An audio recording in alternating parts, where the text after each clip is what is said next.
ভারতে ধর্মীয় উৎসবের পানিতে ডুবে ৩৭ শিশুসহ ৪৬ জনের মৃত্যু। জাগো জনতা অনলাইন। ভারতের বিহার রাজ্যে হিন্দু সম্প্রদায়ের একটি উৎসব উদযাপনকালে অন্তত ৪৬ জন ডুবে মারা গেছে। নিহতদের মধ্যে ৩৭টি শিশু রয়েছে। পাশাপাশি এখনও ৩ জন নিখোঁজ রয়েছে।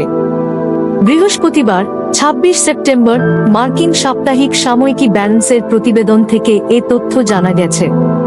এতে বলা হয়, বিহারের দুর্যোগ ব্যবস্থাপনা বিভাগের ডিএমডি একজন কর্মকর্তা জানান, সাম্প্রতিক বন্যায় বিহারের বিভিন্ন নদী ও পুকুরে পানি বেড়েছিল। এসব জায়গায় ধর্মীয় উৎসবের অংশ হিসেবে গোসল করতে নেমেছিলেন হিন্দু সম্প্রদায়ের লোকজন। তখন আলাদা আলাদা স্থানে ৪৬ জন পানিতে ডুবে মারা যান। প্রতিবেদনে আরও বলা হয়, বিহারের দুর্যোগ ব্যবস্থাপনা বিভাগের ওই কর্মকর্তা জানান, বন্যার পানির জন্য এসব জায়গায় আগের থেকে সতর্কতা জারি করা ছিল। কিন্তু উৎসব উদযাপনের জন্য মানুষজন নদী ও পুকুরের পানির বিপজ্জনক স্তর উপেক্ষা করে গোসল করতে নেমেছিল। এতেই এই দুর্ঘটনা ঘটে। ভারতের সংশ্লিষ্ট কর্তৃপক্ষ জানিয়েছে, ডুবে যাওয়া ৩ জনের মরদেহ এখনো খুঁজে পাওয়া যায়নি।